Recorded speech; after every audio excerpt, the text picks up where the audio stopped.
Welcome to the second half of the competition today. Now we have the University of Hawaii with us.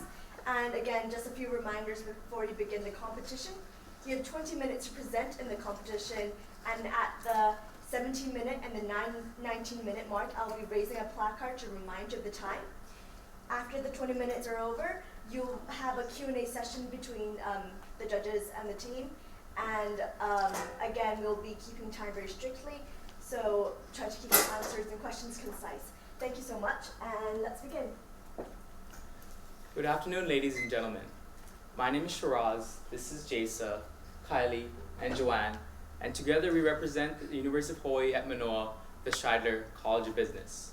When you first think about buying a vehicle, you think about brand, quality, and cost. But with new market trends, consumers are more and more likely thinking about environmental and the sustainable aspect of these vehicles. For the longest time, Volkswagen has been able to dominate the automobile market, thus shown by being the top market share of Europe, as well as their great sales. However, in April of 2015, there was a scandal in their emissions testing, with their vehicles emitting more than 40 times the regular amount. This brings us to our key issue of how can Volkswagen implement an organizational change to repair the company's reputation in the industry and create new market share for the future. We're also looking at sub-issues such as crisis management and globalization. How can Volkswagen better react to new issues that come, as well as international expansion? Our focus is on creating as well as repairing.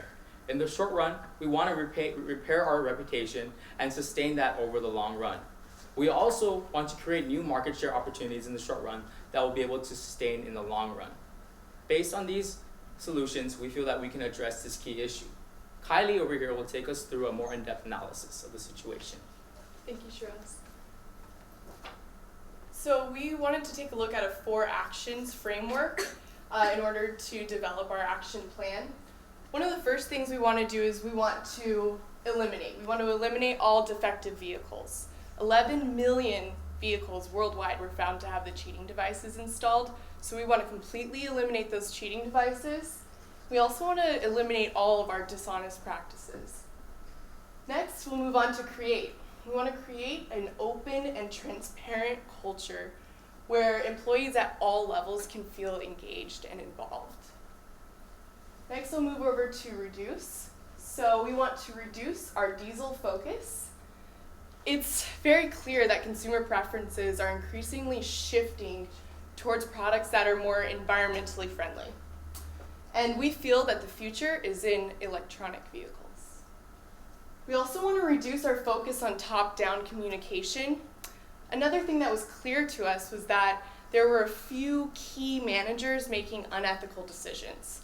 And we feel that if we allow for bottom-up strategies to emerge, then we will have the opportunity to capitalize on product and process innovations that could help VW in the future meet their sales goals and their goals to be more socially responsible.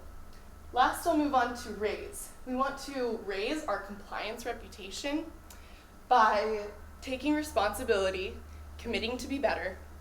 We can improve our consumers' trust and therefore increase sales. By improving this compliance reputation, no matter where we expand globally, we will be in compliance with those environmental policies. Lastly, we want to raise our focus on the Chinese market for 2 reasons. The first is the Chinese market constitutes 30% of your sales. And the second is that the Chinese market was the least affected by the scandal. So next, I will pass it along to Joanne, I'm sorry. I will pass it along to Joanne, who will give us an overview of the market. Okay, so then I'm going to talk about the customer tiers. And for Volkswagen, the market consists of right here. In the center. And the first tier is the people who are on the edge. And those are the people who may purchase Volkswagen, but they're on the edge and would select another competitor. And then the second tier is the people who choose not to purchase Volkswagen, but know the company name anyway. And then the third tier are the people who are just not interested at all, and they may not know what Volkswagen is. And we want to move from the first tier into the market, second tier into the first market, and then the third tier we could approach them, but our focus is on the first and the second. And then I'm going to talk about the alternative solutions.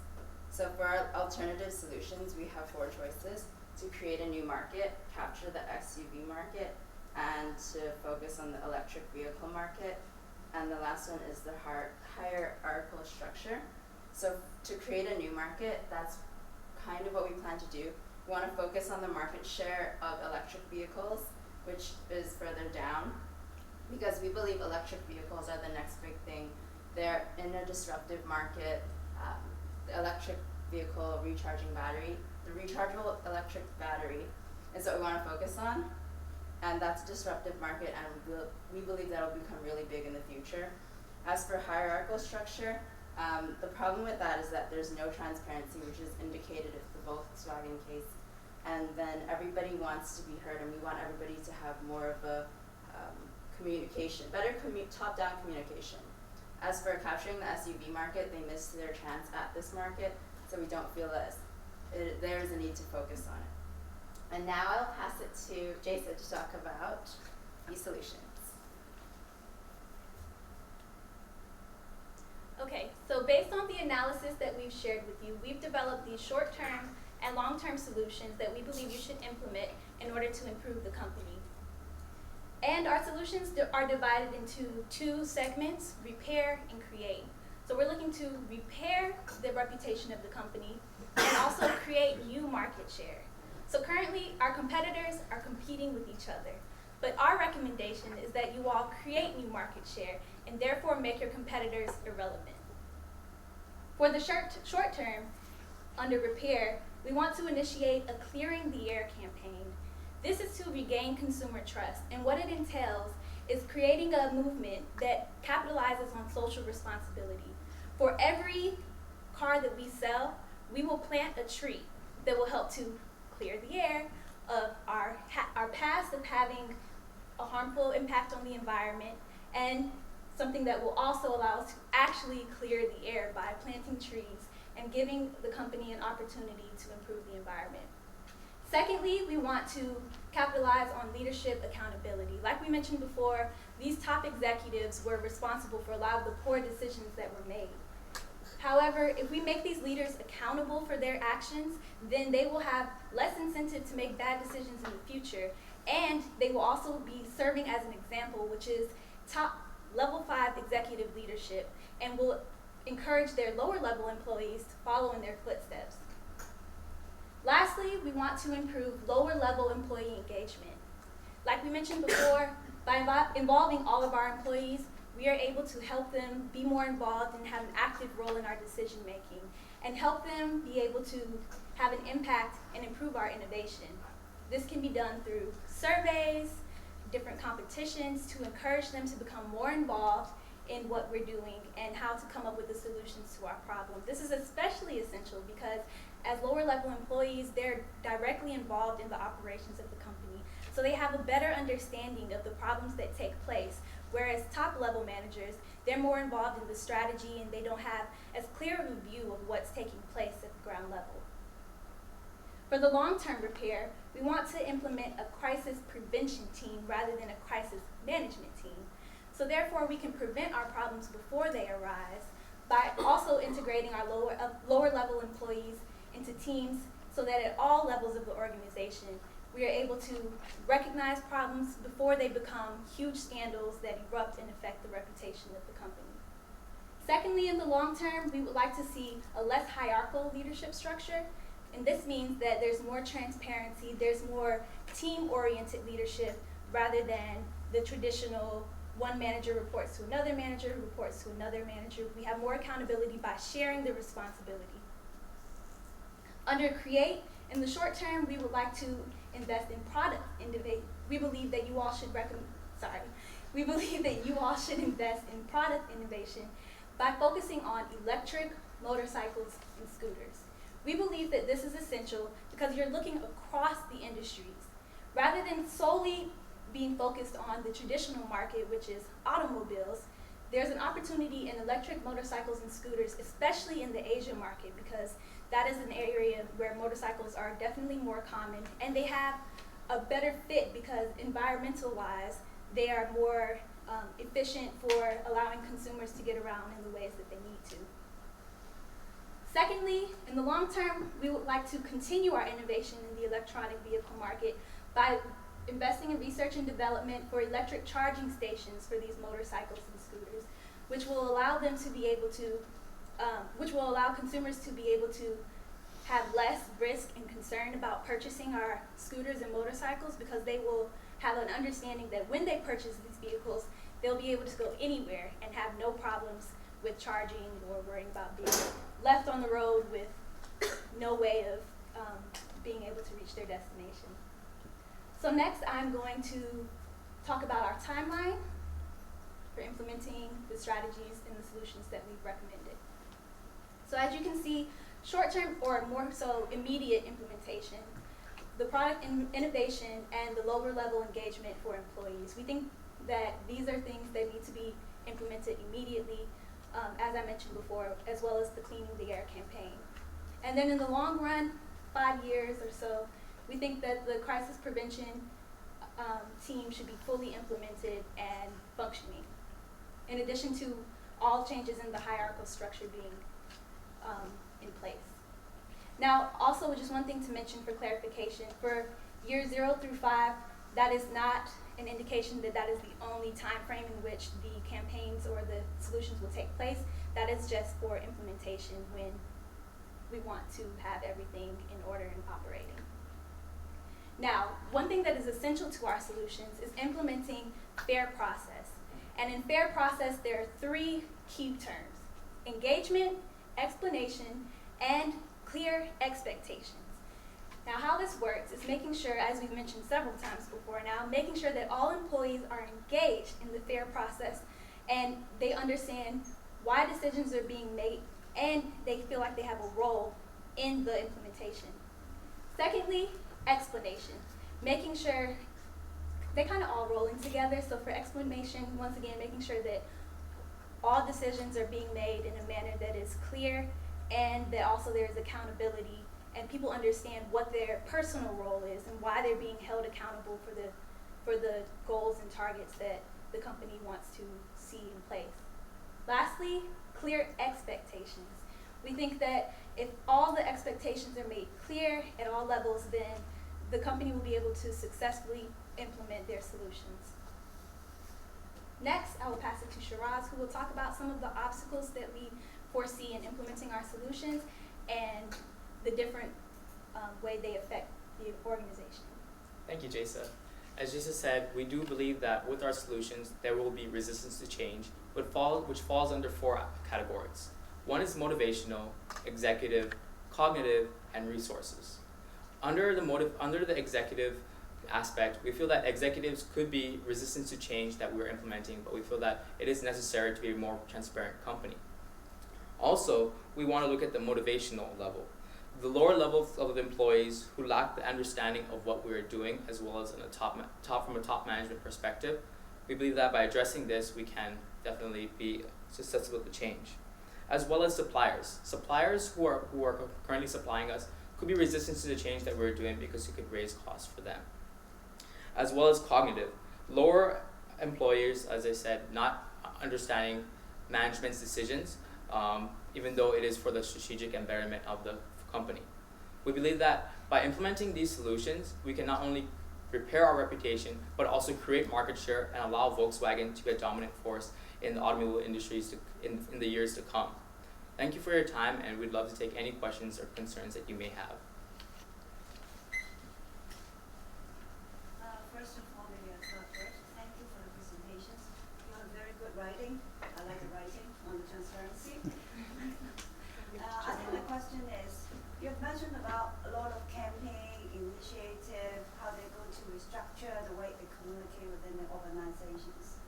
But actually the cases talks about crisis management. They're in the midst of a crisis.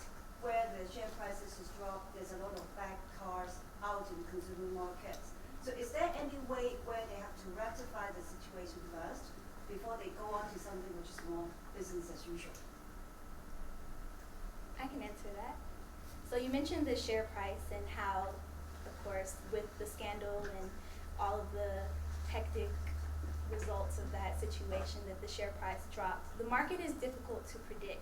So by focusing solely on the crisis, there's no guarantee that any decision that we make specifically to raise the share price will actually raise the share price, because there are so many factors that go into how a share price goes up or down.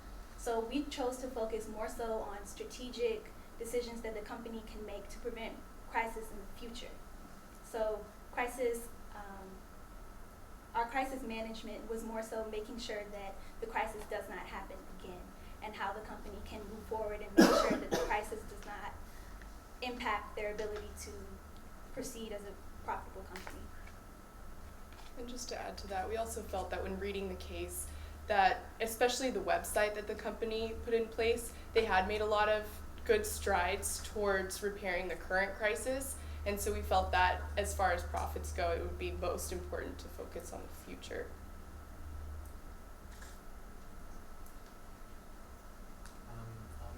Some of the suggestions given going forward were to diversify away from automobiles and going to electric motorcycles and scooters. Let perhaps more emphasis on China. Do you think that's distracting to a company, given that they've already had problems in cars in one market, suddenly not realize what went wrong there, and then add more products and more markets to the strategy? Would that make it more difficult and complex for them, and therefore have more issues going forward? Sure. So we saw the motorcycle and the scooters as a type of unrelated diversification. And often when companies are facing a crisis and trying to repair their brand image, unrelated diversification is one of the best strategies going forward. And to add to that, the market with motorcycles is very big because everybody uses motorcycles. It's inexpensive compared to cars, especially since they already made a mistake with the diesel. So we wanted to focus in an area that they haven't really focused on. One other question. Is there one specific thing you would change in the company, a specific measure that you would change or going forward in future direction of the company? So not something like have less hierarchy or more active, but one specific thing you identify that went wrong. So either in how the company specifically addressed maybe one of the voucher schemes, or how the CEO reacted. Is there any one specific thing you felt was out of place? I would say leadership. I think that because the company was of a culture where top managers were making these decisions, and even when there was clear evidence that there was a problem, top leadership chose to ignore those types of indications that trouble is coming. I think that was the key problem that led to the scandal, and that's why our recommendations are focused on changing the structure of the leadership of the company, so that in the future there's more transparency and there can be more people who have a say in the decision making, to make sure that it's not a few people who are making these detrimental decisions for the company. And just to add to that, when we were looking at the case, one thing we identified maybe could have expanded more on was the fact that VW was doing their testing in-house. This was their own system. So it's difficult to gain the trust of your consumers when you're creating the test and saying that it works. One of the things that we thought about was using maybe an external firm to do our testing, but we had to take the cost into account. So. Yeah, I do have two questions. First of all, I would like to say that you have defined the problems pretty well, especially when you pinpoint this is a CSR issue, right? The first question is related to this. Ironically, they have actually got a lot of awards on CSR, while that they failed discipline, right? So how did you explain that? That's the first question, right?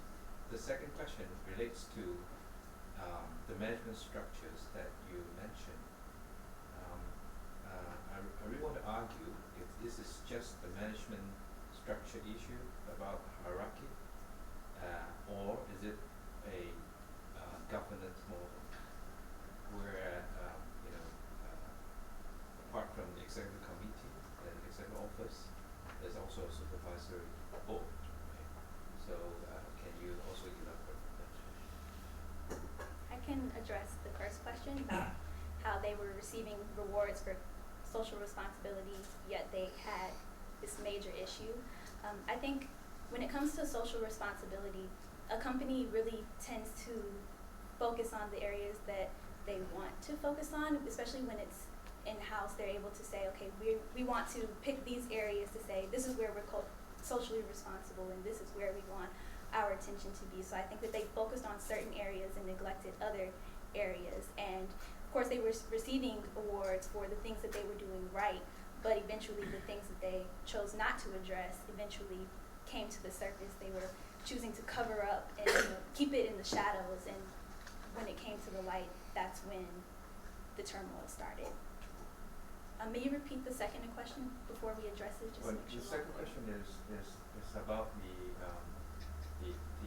structure. You mentioned that part of this crisis is related to the independence of the management structure. You talk about less hierarchical structure that would help. So my question is this just the management team that we should focus on, or is there any problem on the governance model of the company? Because there's a supervisory board on top of the management team. Would anyone like to take that one? Okay, I will answer that for you. I think that, like you said before, there is an advisory board in place, but there still seems to be an issue with compliance, and that's part of the reason why we talked about our crisis prevention team, and once again involving all employees in compliance. So an example that we talked about while we were doing our decision making, I interned at the Boeing company, and for the company the issue was safety. And so what they did is they had safety teams, people who were held accountable for safety at all levels. Even in the finance department where I was working, there was a safety team who made sure that everyone was following the rules as far as footwear, since we work in a factory. And so at the same level, we believe that having all employees involved in a compliance team in the same manner as safety, whistleblowers, or not necessarily whistleblowers because they're kind of catching people by surprise, but people who are held in that type of leadership role where they feel involved in being responsible for making sure that all rules are being followed and that the company's not put in a situation where they face a scandal such as the one that Volkswagen faced.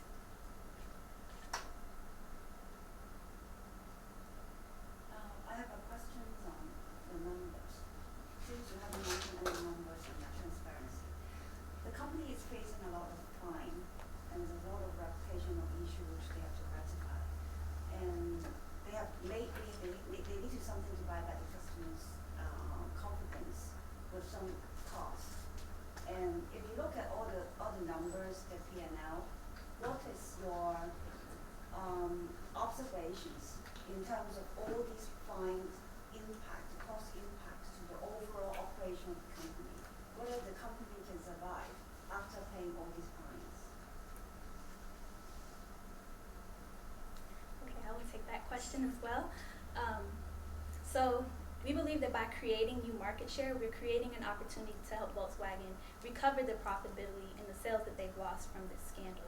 So in expanding and diversifying and taking on the task of adding motorcycles and scooters and looking into a market such as China, they are setting themselves apart from their competition and making their competition irrelevant. And therefore, they'll be able to capitalize on new opportunities to make up for the losses that they've gained. So yes, as you mentioned, there is the situation where they have lots of fines to deal with, but that is something that they will have to endure as a company. And since Volkswagen is such a strong, historic, mature company, it's safe to say that they will be able to recover from a situation like this. When you look at other companies such as General Motors, who have endured not a similar crisis, but a crisis where their financial stability was at risk, you can see that when you have government involved, we looked at the financials and saw that government does have a stake in the sustainability of Volkswagen. So we are certain that through these different avenues, they'll be able to recover successfully.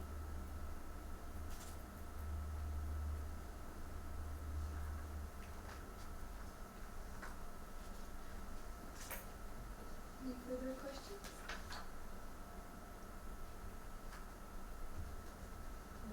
Okay. Well, thank you, University of Hawaii, for your presentation.